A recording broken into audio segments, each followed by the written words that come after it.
Hello Joe, how are you? I hope you will be fit and fine. Okay, so we have completed our first and second chapter along with question answer.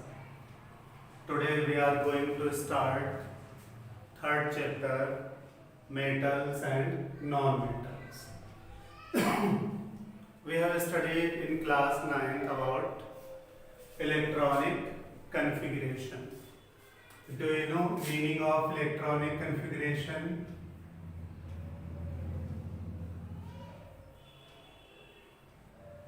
Electronic configuration को कैसे define किया था? The arrangement of electrons in different shells around the nucleus in order of increasing energy is called as electronic configuration. Next important topic we have learned was valency. The combining capacity of an element is called its valency. That is the number of electrons donated, accepted or shared by an element during chemical combination is called its valency. And what was the valency shell? Valency shell, the last shell in which electrons are given or taken, is called as valency shell, and total number of electrons present in valency shell or last shell are called as valency electron. ये सारी चीजें मैंने इसलिए कराई। अब हम यहाँ पर सीखेंगे, हमने वहाँ पर 9th में एक आइडिया लिया था एलिमेंट कितने तरह के थे, metals, non metals, metalloids. So on the basis of electronic configuration, note it down, metals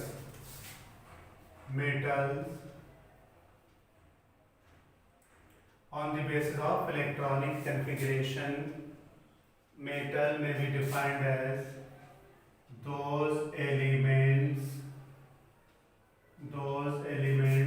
which have one, two or three electrons in their valency shell. Valency shell are called as metals. For example, sodium. The atomic number of sodium is 11. 2, 8, 1, KLM. इसकी last shell क्या है?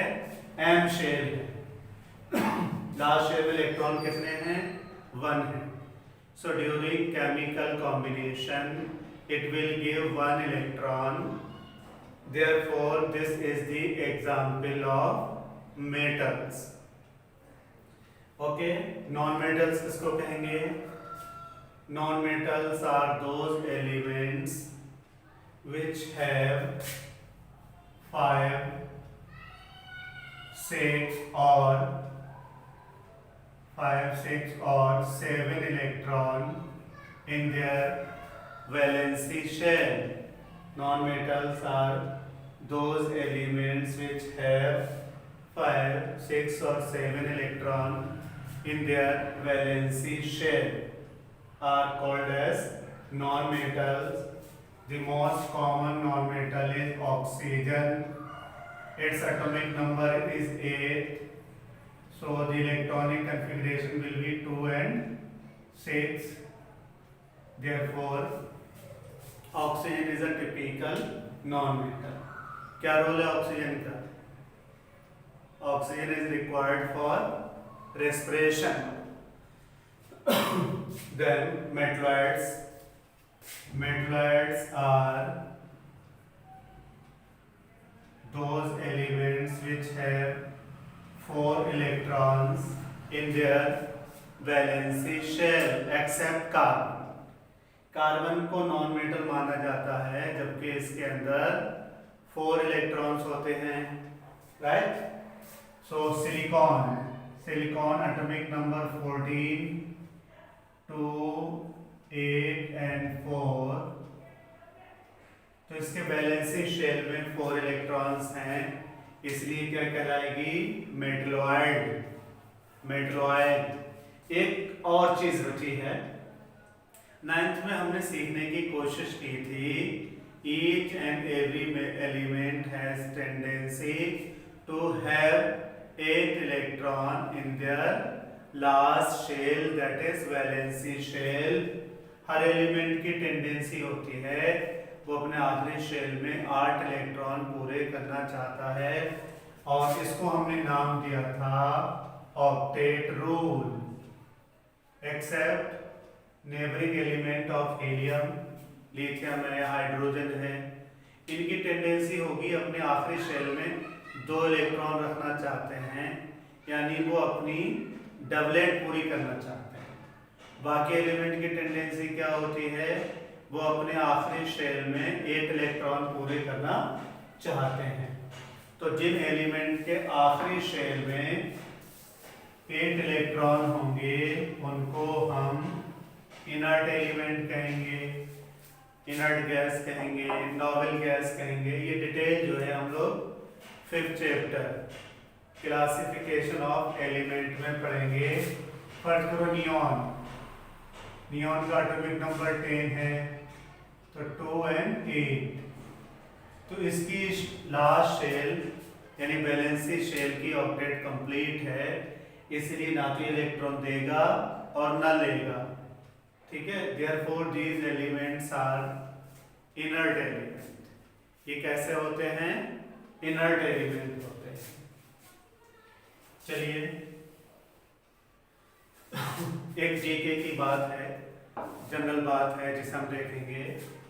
हमारी body में 5 metals and 5 non-metals, 5 metals and 5 non-metals are present as macro element. वैसे तो हमारी body में बहुत सारे एलिमेंट होते हैं, लेकिन जो परसेंटेज में ज़्यादा होते हैं उनमें क्या होता है? 5 मेटल्स होती हैं, 5 नॉन मेटल्स होती हैं. 5 मेटल देखिए कौन कौन सी होंगी? Sodium, potassium, calcium, magnesium, iron. Non metal देखिए सबसे ज़रूरी oxygen, nitrogen, hydrogen, phosphorus and carbon. इसलिए जो लिविंग ऑर्गेनिजम्स हैं इन सबकी बॉडी कार्बन उसके फाइबर से मिली होती है, इसलिए उन कंपाउंड को नाम दिया गया था organic compounds. That is those compound which are obtained from living organisms were called as organic compounds. वैसे भी पुरानी कहावत है पंच तत्व बना शरीरा. तो हमने दिमाग लगाया, केमिस्ट्री लगाई, और हकीकत में एनालिसिस से पता चला जो मेजॉरिटी ऑफ एलिमेंट हैं परसेंटेज में ज़्यादा हैं. 5 तो मेटल हैं, 5 क्या हैं? नॉन मेटल हैं. सोडियम, पोटेशियम ब्लड प्रेशर को मेंटेन करते हैं, ऑस्मोटिक प्रेशर को मेंटेन करते हैं. कैल्शियम और मैग्नीशियम ब्लड क्लॉटिंग में मदद करते हैं, हड्डियों को मजबूती देते हैं. Minded. Iron, haemoglobin, haem means iron, globin means protein.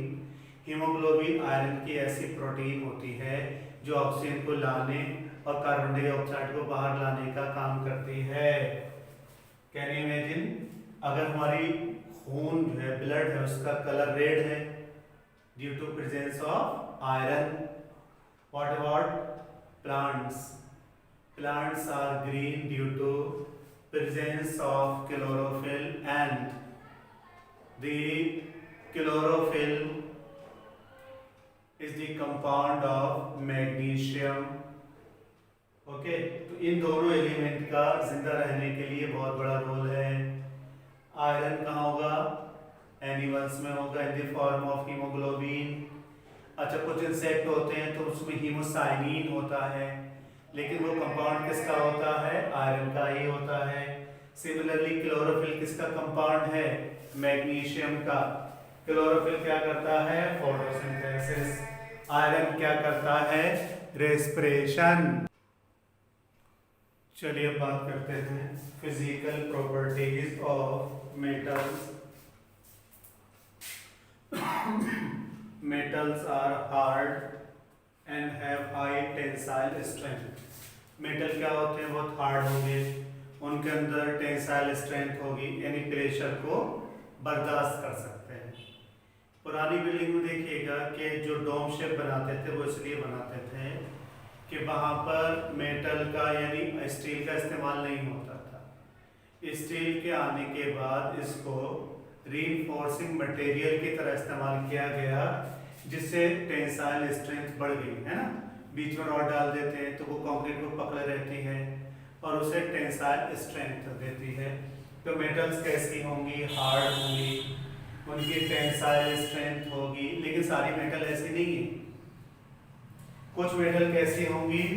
Soft होंगी। Some metals are soft, they are so soft that can be cut by knife.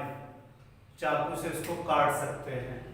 For example, सुबह आप देखा मम्मी लोग आपको गरम गरम नाश्ता देती हैं, लंच देती हैं स्कूल के लिए, तो एल्युमिनियम रैपर में पैक कर देते हैं। एल्युमिनियम रैपर इतना सॉफ्ट होता है कि उसको आप कपड़े की तरह आसानी से फाड़ सकते हैं। ऐसे मैग्नीशियम इवन बहुत सॉफ्ट होता है, काट सकते हैं। सोना बहुत सॉफ्ट होता है, हाथ से तोड़ सकते हैं। ऐसे क्या होता है? सोडियम पोटेशियम जो है, हम इनको अल्कली मेटल के नाम से जानेंगे। इनको चाकू से काटा जा सकता है। Lithium, sodium, potassium, these metals are so soft that these can be cut by using knife just like cake। वो सॉफ्ट होती है, मैंने लैब में एक्सपेरिमेंट करके देखा है, उसको फोर्सेप्स से काटे तो अलग हो जाती है लेकिन इतनी तेज होती है, जैसे एयर के कांटेक्ट में आती है फौरन उसके ऊपर क्या होती है? ऑक्साइड की लेयर चढ़ जाती है। इसीलिए अल्कली मेटल्स को हम हाईली रिएक्टिव मेटल कहते हैं। दूसरी फिजिकल प्रॉपर्टी है हाई डेंसिटी। मेटल क्या होती है? बहुत भारी होती है, उनकी डेंसिटी क्या होती है? बहुत ज़्यादा होती है। लेकिन इसके कुछ एक्सेप्शन भी हैं। Some metals are lighter. Can you tell me which metal is lightest metal? कौन सी मेटल जो है वो हल्की हो सकती है, लाइटेस्ट हो सकती है? यस, चचा मोबाइल की कसम खाइए बैटरी कौन सी होती है उसमें? लिथियम। पहले जमाने में लिथियम बैटरी नहीं थी तो मोबाइल क्या होते थे? बहुत भारी होते थे। तो लिथियम बैटरी आने की वजह से मोबाइल जो बहुत कॉम्पैक्ट हो गया, हल्का हो गया, और इसीलिए इसका स्टोरेज बढ़ाया जा चुका है। बल्कि लेटेस्ट जो बैटरी है लियोन कहते हैं, लिथियम आयन बैटरी कहलाती है। बहरहाल हमें सीखना ये था कि सबसे हल्की मेटल कौन हो गई? लिथियम। इतनी हल्की होती है कि सोडियम और पोटेशियम को केरोसिन में स्टोर करते हैं, लेकिन अगर हमने लिथियम को केरोसिन में स्टोर किया तो हल्की होने की वजह से ऊपर आ जाएगी और ये रिएक्ट कर जाएगी। इसलिए इसको पैराफिन, मोम जो होता है वैक्स जो होता है उसमें लपेट कर रखते हैं, जिससे ये एयर इसके कांटेक्ट में नहीं आने पाए। तो अगर हम कंट्रास्ट देखें, लिथियम जो है वो सबसे हल्की मेटल है, लाइटेस्ट मेटल इज लिथियम। अब आपके जहन में सवाल आएगा हैवीएस्ट कौन है? तो हैवीएस्ट मेटल इज ऑस्मियम। याद रखिएगा ये बहुत पॉइजनस भी होती है और हैवी भी होती है। यानी एवरेज जो है 1 लीटर ऑस्मियम जो है, अगर 1 लीटर वॉल्यूम ले लें तो लगभग वो 20 kg होती है, यानी पानी के मुकाबले में 20 टाइम्स हैवियर होती है। इसके अलावा जो हैवियर मेटल्स हैं वो कौन कौन है? मरकरी है, लेड है। मरकरी भारी होता है, कैसे पता चलेगा? थर्मोमीटर अगर भरा हुआ उठा के देखे तो बहुत भारी होता है, लेकिन टूट जाए, मरकरी निकल जाए तो उसका जो गिलास बचता है बहुत हल्का होता है। लेड कैसे भारी होता है? आप देखें, बैटरी अंदर से खोखली होती है, उसमें एसिड भरा रहता है, उसके बावजूद इतनी भारी होती है कि 2 लोग मिलकर उठाते हैं। मैंने पूछा कितने की, बोले 60 to 70 kg की बैटरी होती है जो घरों में इन्वर्टर्स में इस्तेमाल करते हैं। तो उससे पता चला कि लेड क्या होता है? बहुत भारी होता है। मरकरी क्या होता है? भारी होता है। सो एक कंट्रास्ट क्या हो गया? सबसे हल्की metal lithium, heaviest metal osmium, heavier metals are lead and mercury. ठीक। अब metals are malleable and ductile. Malleable किसको कहेंगे? इसको एग्जाम में पूछ लेते हैं कई बार। Malleability is the property of the metals by which it can be hammered into thin sheet. The property of the metals by which it can be hammered into thin sheet is called as malleability. Gold and silver are most malleable metals. चांदी के बरक जो हैं मिठाइयों पर, sweets पे लगा देते हैं, चॉकलेट पे लगा देते हैं। पता ये चला कि चांदी के बरक जो है 0.001 mm की पतली लेयर बनाई जा सकती है, इसीलिए उन्हें चांदी के बरक कहते हैं। लेकिन यहाँ पर मैं साइंस टीचर होने के नाते आपको समझाना चाहता हूँ कि अब धोखे में मत आइएगा। आजकल इन्होंने मक्कारी शुरू की है, खास करके इंडिया में। ये स्वीट्स वगैरह जो होती हैं उन पे बजाय सिल्वर का बरक चढ़ाएं, सिल्वर की लेयर चढ़ाएं, एक्चुअली क्या होती है? वो हैवी मेटल्स होते हैं। तो जब भी खाएं तो होशियारी से खाइएगा, क्योंकि यहाँ हमारे यहाँ फूड एंड जो और दूसरे आइटम्स हैं उनके लिए कोई सख्त रूल नहीं है, तो उसमें नुकसान हो सकता है। डक्ट वर्ड कहाँ से आया? पतला पाइप, बहुत पतला पाइप। जैसे हम लोग पढ़ेंगे डक्टिलेस ग्लैंड है, डक्टिलेस ग्लैंड, एंडोक्राइन ग्लैंड, डक्टिलेस ग्लैंड। तो पतला तार जिनसे बनाया जा सकता है उस प्रॉपर्टी को हम कहते हैं ductility. So the property of the metals by which it can be hammered into thin wire. पुराने जमाने में दादी से या नानी से पूछें कि जरी क्या होती थी? जरी, तो जरी जो होता था पुराने जमाने में सोने का पतला तार होता था। उस तार से शहंशाह की, प्रिंसेस की पोशाक को एम्ब्रॉयडरी की जाती थी। आप लोग में से कोई रेड फोर्ट दिल्ली गया हो घूमने के लिए, तो वहाँ पर शहंशाह अकबर की पोशाक रखी हुई है जो प्योर सिल्क की है, और उस सिल्क पर सोने के पतले तार से उसकी एम्ब्रॉयडरी, कढ़ाई की गई। सोने इतना ज़्यादा डक्टाइल होता है कि 1 ग्राम से 1 किलोमीटर से भी लंबा तार तैयार किया जा सकता है। So again, gold and silver are most ductile metal. Gold and silver are most ductile metal. Ductility is the property of the metals by which these can be drawn into thin wire. Sonorous. Metals produce a specific sound.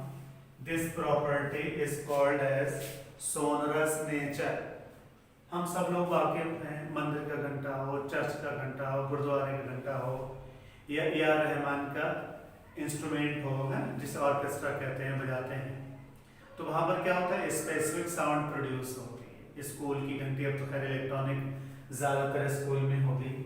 मैं जिस school में पढ़ाता हूँ तो उसकी जो घंटी है, घंटी का घंटा है बहुत बड़ा, दराज का बना हुआ है, तो लोग कहते थे कि 1 किलोमीटर 1.5 किलोमीटर तक उसकी आवाज़ सुनाई देती थी। क्यों? ये श्रिल वाइब्रेशन पैदा करते हैं। जब इसको हिट किया जाता है तो श्रिल वाइब्रेशन पैदा करते हैं। अब से 30 साल पहले का मुझे याद है, मेरा बचपन था, तो कई बार टेलीफोन काम नहीं करता था, तो स्टेशन मास्टर ट्रेन की सिचुएशन को रेलवे ट्रैक पे कान लगा के पता लगा लेता था कि ट्रेन जो है कितनी दूर हो सकती है। Okay, metals are lustrous. Different metals have different colors. Luster, shiny appearance. The property of shining of metals is called as lustrous. आप लोग तो खैर नहीं सुना होगा, एक गजल है, चांदी जैसा रंग है तेरा सोने जैसे बाल।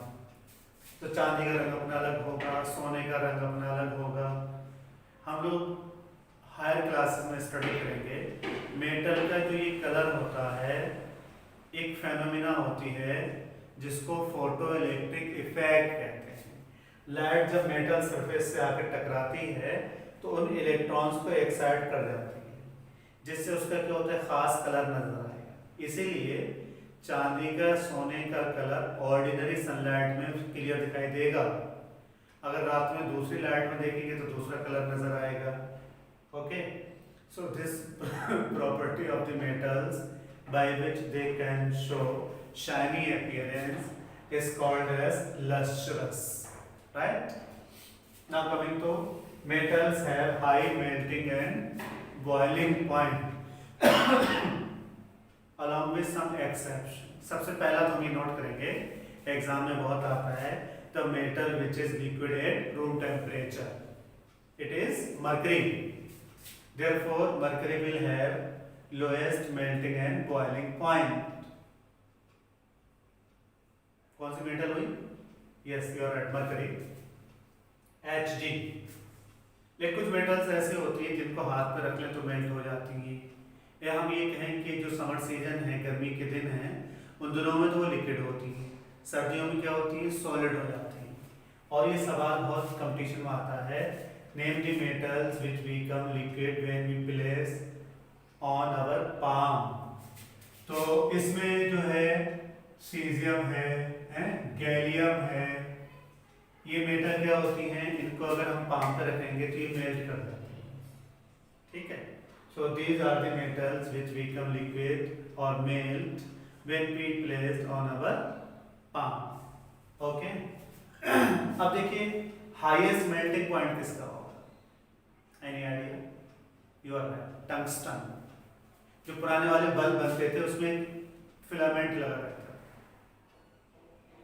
उसकी खास बात ये थी कि 3000 डिग्री सेल्सियस पे जाके भी मेल्ट नहीं करता था, क्योंकि टंगस्टन जो है, टंगस्टन वोल्फेरियम W, इसका मेल्टिंग पॉइंट 3410 डिग्री सेल्सियस होता है। इसलिए हीटिंग डिवाइसेस जो होती हैं उनमें टंगस्टन का इस्तेमाल किया जाता है। तो लोएस्ट मेल्टिंग पॉइंट किसका हुआ? मरकरी का। हाईएस्ट मेल्टिंग पॉइंट किसका हो गया? टंगस्टन का। Next, metals are good conductor of heat and electricity. अगर ऐसा नहीं होता, जो हमारे खाना पकाने के बर्तन हैं तो क्या होता, बहुत देर में गर्म होते। पुराने ज़माने में जो मिट्टी के बर्तन होते थे उनको गर्म करने में क्या होती थी, बहुत देर लग जाती थी। ठीक है, तो जितनी हीटिंग डिवाइसेस हैं, वाटर बॉयलर्स हैं, बल्कि आप लोगों ने नोट की होगी जितने भी घरों में खाना पकाने के बर्तन अब ज़्यादातर किसके? एल्यूमिनियम के। पुराने ज़माने में किसके थे? कॉपर के थे। उससे पहले किसके थे? मिट्टी के थे। Copper is good conductor of heat and electricity but it is very difficult to maintain it. साफ सुथरा रखना, मेंटेन करना मुश्किल है। लेकिन अभी भी देखिए, दादा दादी, नाना नानी जो हैं तांबे के बर्तन में ही पानी पीते हैं। So silver is the best conductor of heat and electricity. लेकिन इसकी जगह पर क्या लेते हैं? कॉपर लेते हैं, क्योंकि silver is very costly metal. So copper is taken as the metal which is used in designing of conducting devices. बल्कि आप देखें, इन दोनों में जो कुकिंग यूटेंसिल्स हैं उनको हाइब्रिड कर दिया। ऊपरी हिस्सा तो अलॉय होती है, नीचे कॉपर लगा रहता है। तो कॉपर की खास बात क्या होती है? It is the good conductor of heat and electricity. इसलिए वो हीट को बहुत आसानी से ट्रांसफर कर देता है। So this was all about physical properties of metals. Dear students, ये अच्छे से सीख लीजिए क्योंकि ये चैप्टर 12th में है। 12th में चैप्टर को आखिर में टच करते हैं, लेकिन तब तक टाइम नहीं बचता है, तो बेहतर है कि आप उसको अच्छे से देख लें। मैंने पूरी कोशिश की समझाने की, फिर भी कुछ हो तो कमेंट करके बताइएगा, मैं इसका जवाब दूँगा। वही क्या कहते हैं, घंटा बजा दीजिए, शेयर करिए, लाइक करिए। अभी हमारे पास इंफ्रास्ट्रक्चर तो है नहीं, तो अभी थोड़ा सा ब्लैक एंड वाइट भी आप समझने की कोशिश करिए। फ्यूचर में हम प्रॉमिस करते हैं कि पूरी टेक्नोलॉजी को अप्लाई करेंगे। Thank you very much for watching.